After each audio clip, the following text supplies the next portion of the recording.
No one alive can explain how it was built. Not a single blueprint. No written records. Just 2 million stones, stacked so precisely they've stood longer than any building on Earth. The Great Pyramid. It's not just ancient, it's impossible. And the deeper you look, the stranger it gets. Who built it? How? Did they do it? And why does it still stand, long after the names of kings have faded from the wind? Tonight, we drift into that story, into the heat and silence of ancient Egypt, into the minds that dreamed in stone, and into the stillness that rests at the heart of the pyramid. So before we begin, close your eyes if you can. Let the weight of the day fall behind you. And if you're listening under the stars tonight, tell me in the comments, have you ever seen a desert sky? It doesn't matter how many photos you've seen. The first time you stand before it, really stand before it, the pyramid doesn't look real. It looks too perfect, too massive, too silent. It looms at the edge of Cairo, where the city frays into sand. Cars honk, vendors call out. But at the edge of all that noise, the pyramid waits. It's not hidden. It's not buried. It stands out in the open, as if daring time to erase it. And time has failed. The Great Pyramid, Khufu's pyramid, has stood for more than 4,500 years. It is the last survivor of the 7 wonders of the ancient world. And still, we don't really know how it was built. We have guesses, mathematical models, theories about ramps and pulleys and workers arranged in brilliant coordination. But no one agrees. No single explanation accounts for everything. Because nothing else from that era, no other building, no other plan, matches this scale, this precision. It was built, they say, as a tomb for Pharaoh Khufu. But that's mostly assumption. His body was never found inside. There are no murals, no hieroglyphs, just the shape and the silence. The base of the pyramid is enormous, 13 acres wide. Its corners nearly perfect right angles. Each side aligned almost exactly to the 4 cardinal directions. Not magnetic north, true north. Even now, with satellites and laser leveling, we'd struggle to match that precision. And inside, it gets stranger. There are no grand passages welcoming you in. No wide staircases. Just narrow corridors, steep ramps, sudden chambers, and shafts that point not to rooms, but to stars. The king's chamber sits deep inside the mass, cut from massive blocks of granite brought from quarries 500 miles away. Blocks so large and heavy, some modern cranes would struggle to lift them. No light reaches this space. Only the dim glow of modern lamps or the brief flicker of a torch. The air is still. The walls are bare. And yet, it feels designed. Not like a room made for rest, but a chamber made to do something. The Queen's chamber is even stranger, smaller, lower, positioned precisely along the pyramid's central axis. Above it are mysterious relieving chambers, small cavities thought to absorb pressure. But some researchers believe they serve another purpose, something to do with resonance or energy, or memory. Theories vary wildly. Some believe it's an ancient observatory, others a power plant, a map of the stars, or even a machine encoded in stone. And then there are the shafts, 4 of them, cut with surgical precision, each no wider than a child's shoulder. 2 led from the king's chamber, 2 from the queen's. One points toward the belt of Orion, another to Sirius. They serve no clear function. You cannot crawl through them. They lead not to air, but to the sky. And that might be the point. Because to the ancient Egyptians, the stars were not distant. They were destinations. And this is only the beginning. The stars weren't just symbols to the Egyptians. They were destinations, gateways, anchors in the sky, guiding the souls of kings to their eternal home. And the pyramid, with its shafts aligned to Orion and Sirius, was more than stone. It was a map, a stairway, perhaps even a kind of vessel. But if it was a ship for the soul, who built it? And how did they build something so precise, so enduring, without iron, without wheels, without even written instruction? The truth is, we don't know. No records survive from the time of its construction. No papyrus scrolls detailing the workforce. No plans drawn on walls. Only fragments left behind. Tools, quarry marks, faint inscriptions in hidden places. The workers, if they were workers, are said to have come from all over Egypt. Tens of thousands.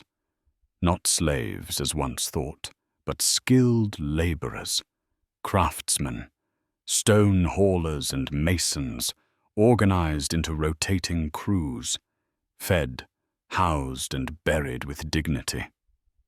Excavations near the pyramids have uncovered workers' villages with bakeries, breweries, barracks, even doctors' tools. This was not a ragged workforce.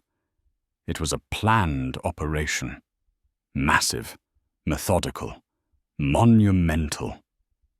But even with 20,000 men, how do you lift an 80-ton granite block and place it with millimeter precision 200 feet in the air?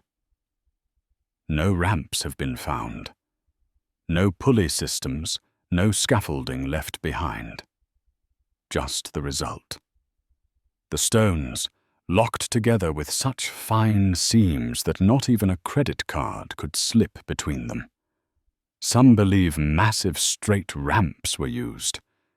But to reach the upper levels, those ramps would have had to be over a mile long. Longer than the pyramid itself, and built from more material than the pyramid required. Others suggest spiral ramps, or internal switchbacks cut into the core. Ingenious, but still speculative. No physical evidence remains. Then there are theories far outside the mainstream, of levitation, resonant frequencies, of lost technologies we no longer understand. And while most scholars dismiss these as fantasy, they do so quietly. Because behind closed doors, even Egyptologists admit some things about the pyramid still don't make sense. Why, for example, was it constructed with such immense effort, if its only purpose was to house a body? Other pyramids came later, smaller, rushed, less perfect. Many of them have collapsed. But Khufu's pyramid? It was overbuilt, designed not for one lifetime, but for all of time. Its very mass resists decay. Its corners have survived earthquakes. Its core stones are locked in a way that seems less like stacking and more like cudding, as if it wasn't just built, but programmed, and even the surrounding area reflects that precision. The 3 small pyramids on its eastern flank are lined perfectly in a diagonal. The nearby Pyramid of Khafra, constructed to appear taller by being built on higher ground.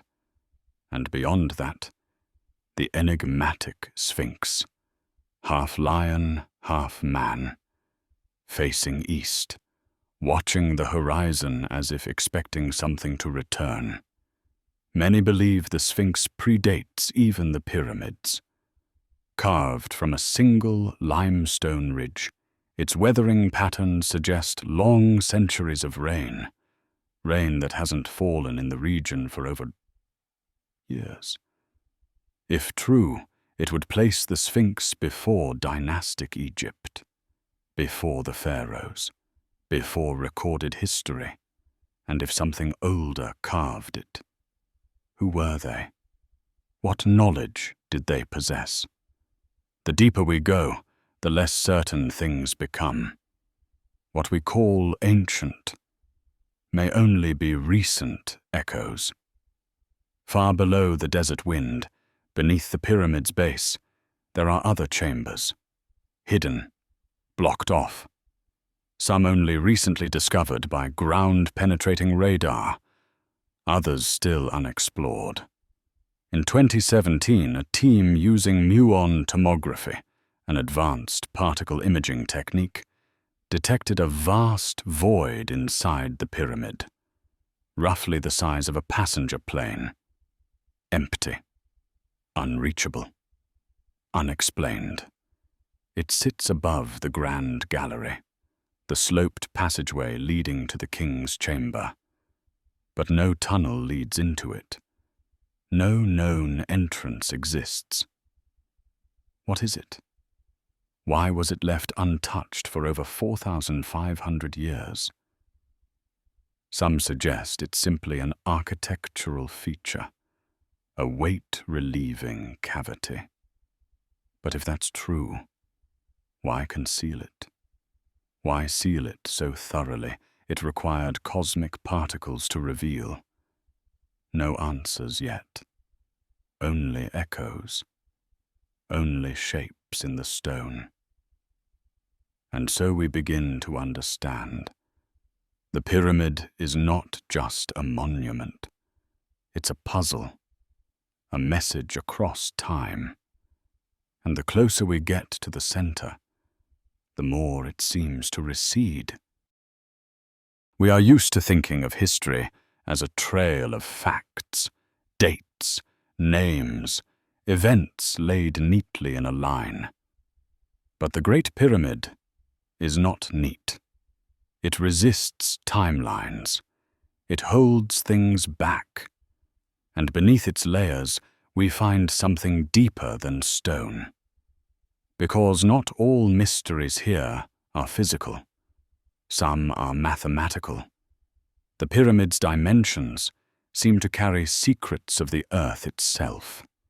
Its base perimeter divided by its height produces an approximation of pi, 3.1416, accurate to within a fraction of a percent. Its height squared equals the area of each triangular face.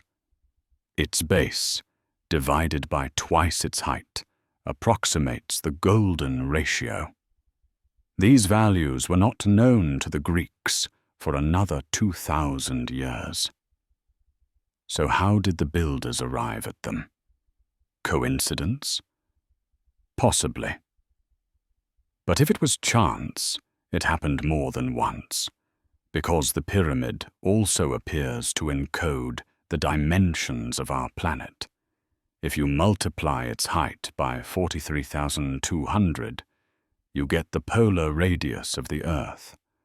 Multiply its base by the same number, you get Earth's equatorial circumference. That number, 43,200, is not arbitrary. It's part of an ancient Sumerian time cycle, a way of measuring the world through celestial rhythm. But the Egyptians didn't leave notes. No scribes explained this. No inscriptions bragged of cosmic calculations. It's all there, but silent. And maybe that's the point. Because the builders seemed less interested in being known and more interested in being understood. We look at the pyramid and see a monument to a king, but there's another possibility. That it's not about Khufu at all.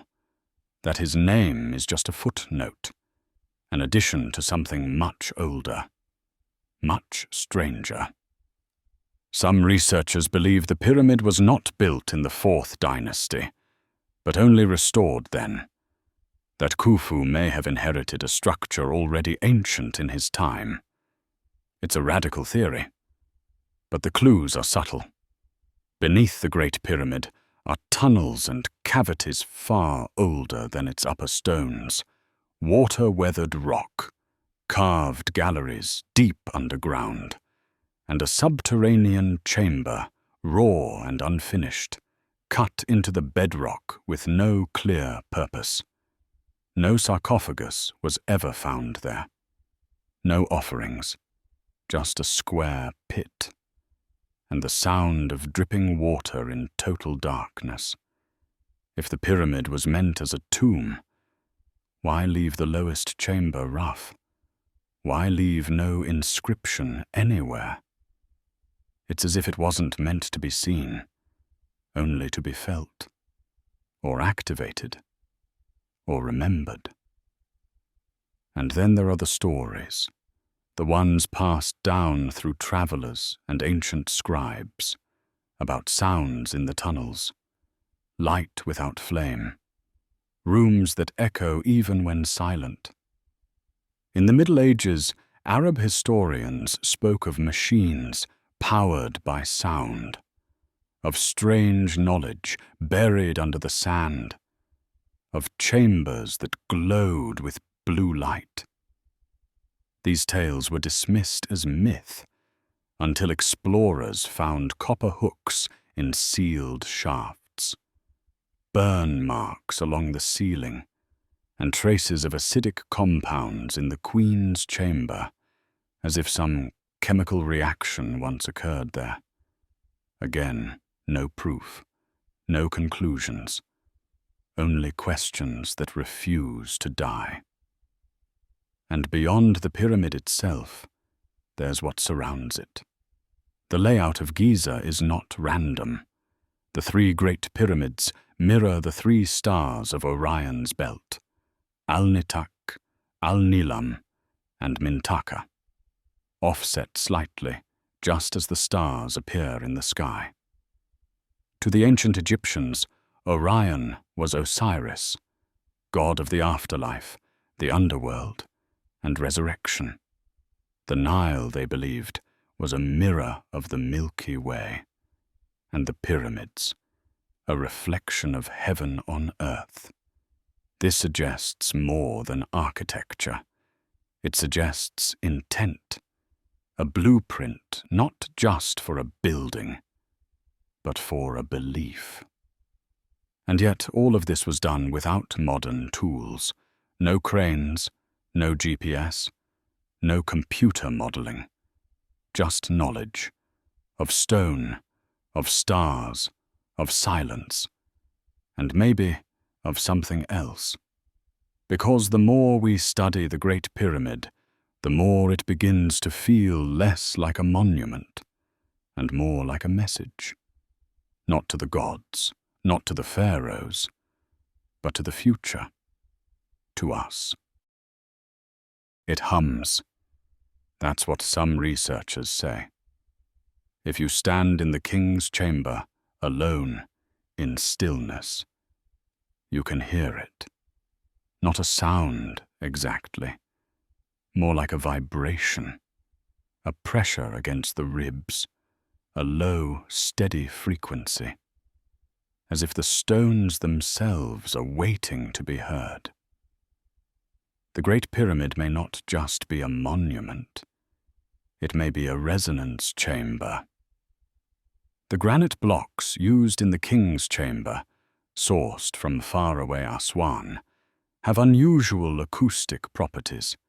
They ring when struck, each one slightly different in tone.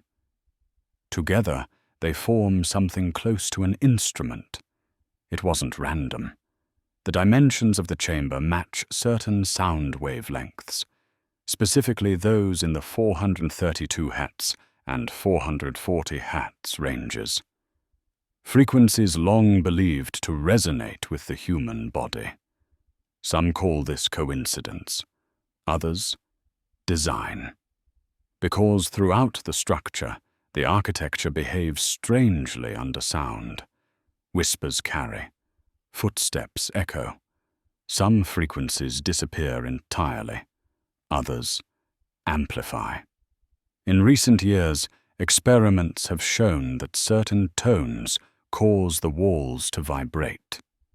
Not visibly, not dangerously, but perceptibly, like something is responding. Not metaphorically, literally, as though the pyramid is listening.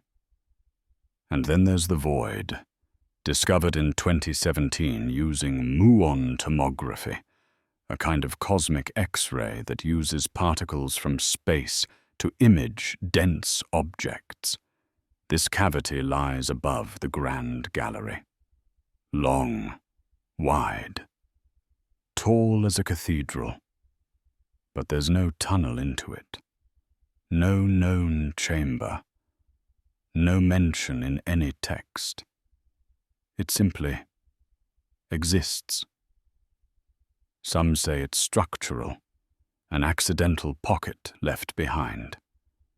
But it's the largest internal space discovered since the 19th century.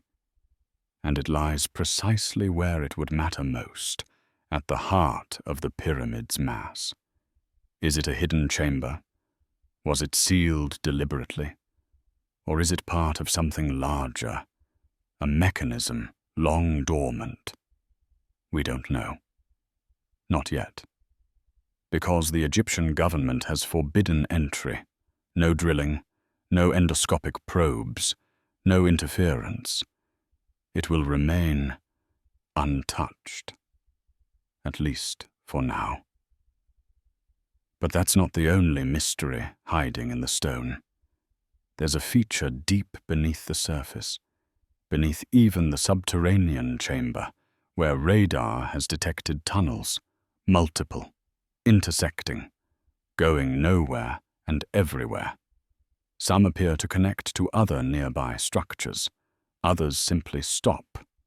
But one passage, buried and curved, leads downward, toward what might be a sealed basin, a void beneath a void, an unknown beneath the unknown. And it isn't empty. Strange electrical readings have been recorded from the site, magnetic anomalies, local fluctuations in temperature and air pressure, brief, irregular, unexplained. Even animals, bats, desert birds, insects, avoid certain sections, as if something beneath the pyramid pulses in a rhythm not easily heard. Not sound, not electricity, not quite measurable. But there. Some engineers who've studied the Great Pyramid suggest it was more than symbolic, that its design served a purpose, to condense energy, to resonate with the earth itself. They point to its location, at the exact center of the Earth's land mass. Not the geometric center, but the point where the most land exists north, south, east, and west. An unlikely accident. And then there's the material. Limestone on the outside. An insulator granite on the inside, slightly radioactive, a conductor. Together, they form layers not unlike a capacitor, not enough to power lights, not enough to create electricity as we know it, but enough, perhaps, to create a field, a presence, not a machine in the mechanical sense, but a structure that interacts with the world around it. A pressure point, a tuning fork, a memory. And when you stand inside, when the air thickens and time seems to slow, you feel it, not as a sound, not as a light, but as a hush, a silence deeper than absence, the kind that makes you forget what time it is, or who you are, only that you are small, and the stone is watching.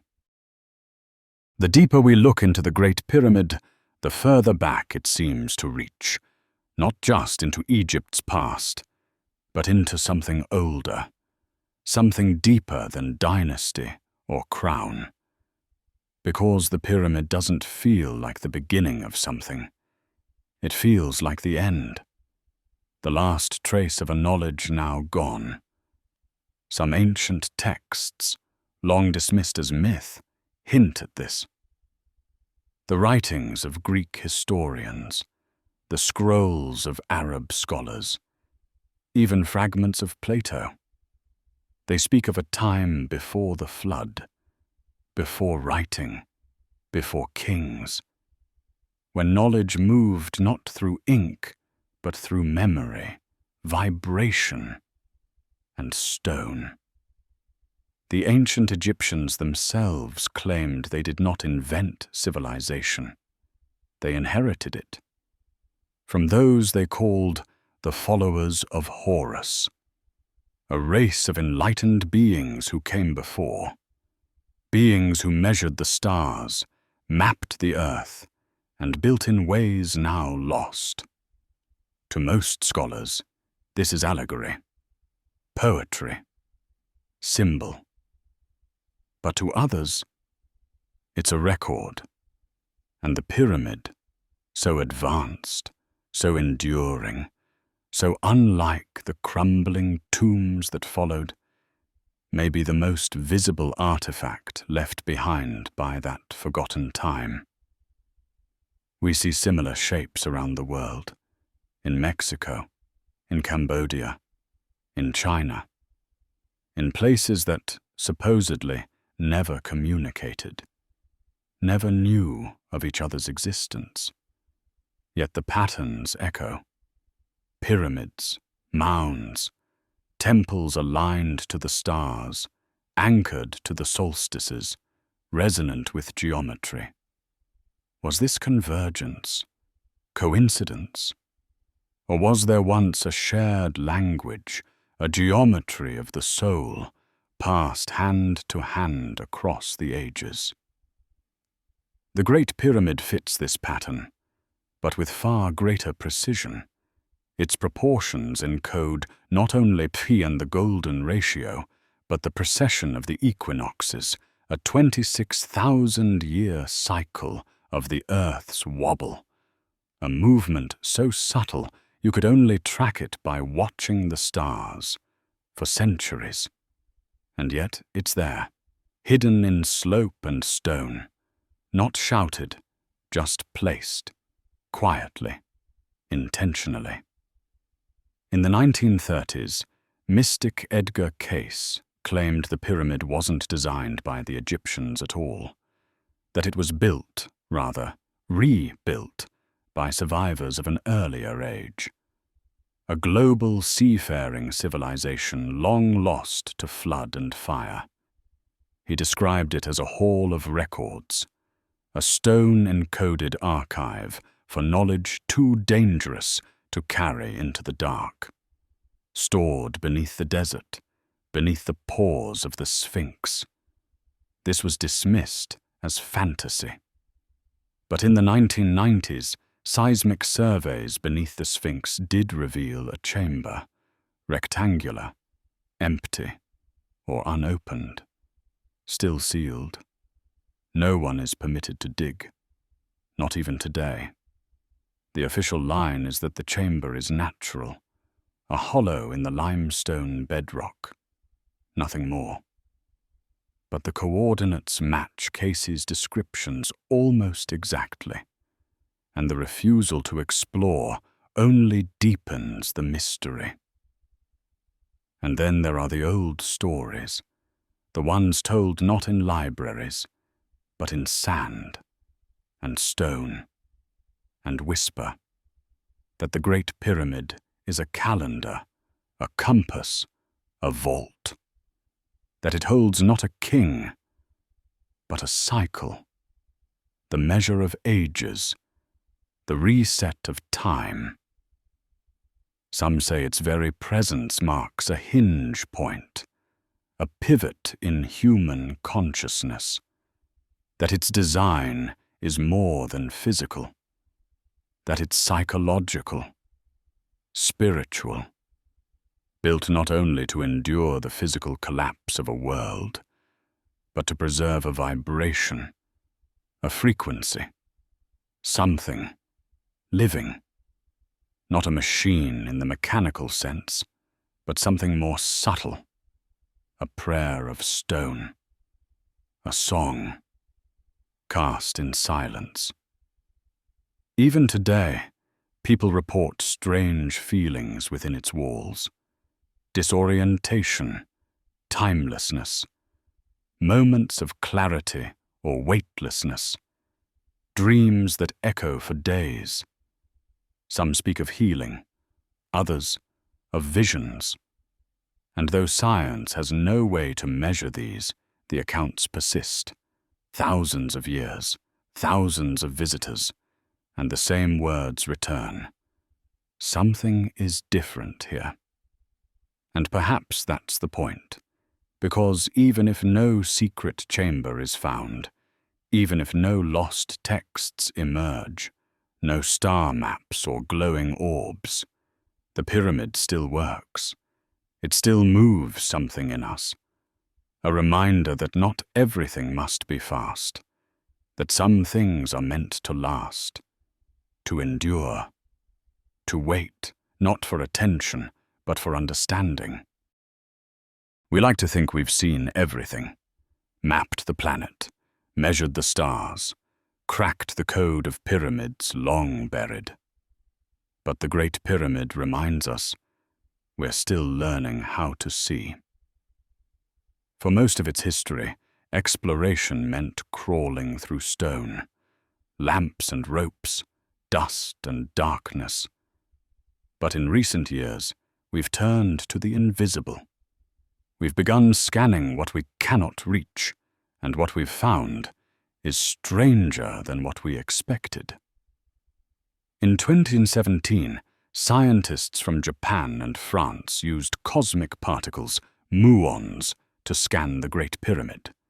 A technology born in physics labs, it allows us to peer into dense structures without drilling or damage, like an X-ray for mountains. And what it revealed was a void, a massive hidden space stretching above the Grand Gallery, at least 100 feet long, with no known entrance, no historical record, and no clue what lies inside. They called it the Big Void, a name too plain for what it might hold. Because it's not just the size, it's the precision. It lies along the center axis, the pyramid's spine, perfectly balanced, completely concealed. It was built with intention, but what that intention was, we still don't know. Some say it's symbolic, that it mimics the night sky. Orion's belt turned to stone. Others believe it was a chamber for sound, a resonance cavity. Still others suspect something was once stored there. A device, a text, a seed. But so far, we haven't looked inside. And maybe we're not ready. Beyond the void, newer scans continue to whisper. Thermal imaging has revealed strange heat anomalies, hotspots in places that should be uniform. Energy leaks, perhaps, or remnants of some ancient system. Magnetometers show slight shifts, electromagnetic fields behaving oddly near certain passages, pockets of distortion, moments where the air feels different. Again, nothing definitive, but enough to raise questions. Because everything about this structure, its scale, its placement, its harmony, suggests awareness, not just of stone and space, but of the earth itself.